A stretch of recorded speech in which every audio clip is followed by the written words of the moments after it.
Hi, Graham from Cold Tool Centre. Today we're going to talk regarding drilling, which is going to cover a range of products from tiny, for your jet drills, up to a slugger drill or a magnetic base drill, etc. The different types of attachments from up to masonry drills with STS, your slugger, special slugger bits right up to just for making holes with the magnetic base drills. Using it for your hole saws, and also this hole saw here is got tungsten carbide tips, and they're very popular for use on stainless steel, etc. So the little one, this little fella here, is what you call a pin vise. It's got manual clamping on small, very small drills. Use it for jet drills and very small drills. Sometimes I'll have a swivel on the top. Basically, you put your little needle in here, your jet drill, or that very tiny jet in here, drill in here, and you can use your fingers to turn it, and you can just, that's how you basically use it, like that. Then you can get into air drills. So use a straight air drill, half-inch air drill. Air drills are dependent on the gearing. There's no speed changes like an electric drill, and they're very safe as far as soon as if you hit something like that, they will stop, they will stall. They don't keep running on if they get jammed. 90-degree drills, that's another type of air drill you can get, and they're quite narrow, so you can get into harder to get at spaces. Battery and electric drills, of course. Most popular now is your battery drills. This is the Metabo one. Most of them have got hammer, as well as so you can do your masonry product as well as steel or wood, that type of thing. You can jump up then to, this is a hole maker. So that's a magnetic base drill. So the hole maker basically uses this type of setup, which is a core drill or a slugger type drill. These ones have a 3/4 inch with a multiple fitting on the top. They've got two flats. You can use one flat, two flats, or they've got balls, which some of them have got a quick release chuck on them. And you can get them in various sizes. Common size is 25 and 50, and they go up to very large sizes. As well as, of course, hole saws. That's a fairly heavy teeth hole saw. We do some that are 10 TPI, which are better for metal and that sort of stuff. If you're doing metal and stainless steel, this is another type of hole saw. This is a Tct Hole Saw with tungsten carbide tips on them. And they are quite good for doing things like stainless steel and that, So stainless steel and your steel and that type of thing, because they've got less teeth, but they're tungsten carbide. Okay, your drills come either singly or in kits. Most people would start off with a kit.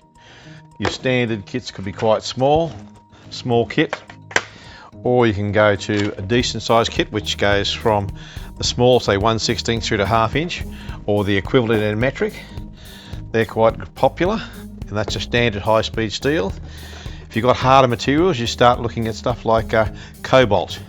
That's a cobalt kit in up to 1/2 inch as well. You can get some that are left-handed drills. If you've got buggered bolts or that sort of stuff, you can use your left-handed drills to take out broken bolts.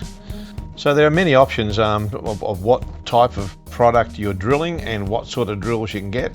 You sort of have also your masonry type drills, which will run either in up to 1/2 inch in standard shanks, or they can run SDS shanks, which is a much better shank for using in concrete, etc.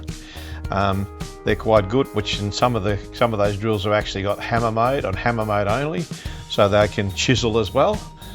In your sort of 240 volt and even your battery operator ones now with an SDS attachment.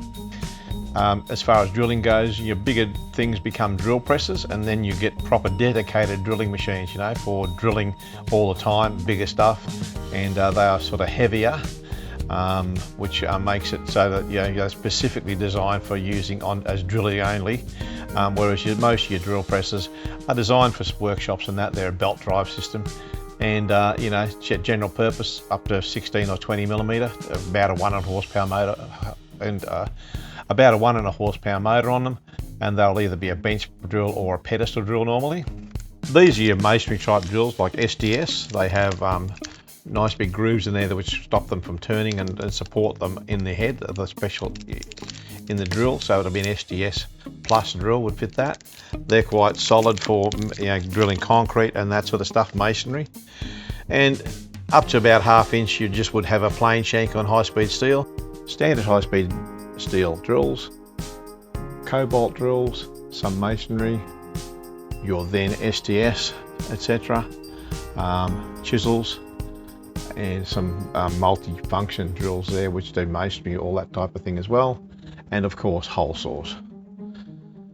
Also in this range you can see that we have a range of larger drills right up to about 20 mil with reduced shanks.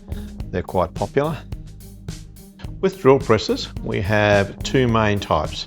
Your pedestal drill, which is a freestanding unit standing on the floor and it looks after itself. Then we go to the bench topper type. Most of these are about 1 horsepower motor. You go down to the little tiny ones there which are smaller, and then you can also go to a mill drill type setup, which is the little fella on the end. This is a small geared head mill drill. So for milling and drilling, that one. The rest of your units are going to basically small drilling, medium-sized workshop drilling, and still medium-sized workshops during drilling, but just with a freestanding unit rather than a bench top. There are also vices that you can use with your drills, a range of different types of vices. Each one of these has its different slightly different application, but most of the time you've got a 4-inch one, a 6-inch one, and a cheaper brand and a more expensive one, which bolts onto your table. There, and that secures the job that you're working on, so you can drill it without it all wandering all around the place. I hope this information has been useful, and thanks for watching.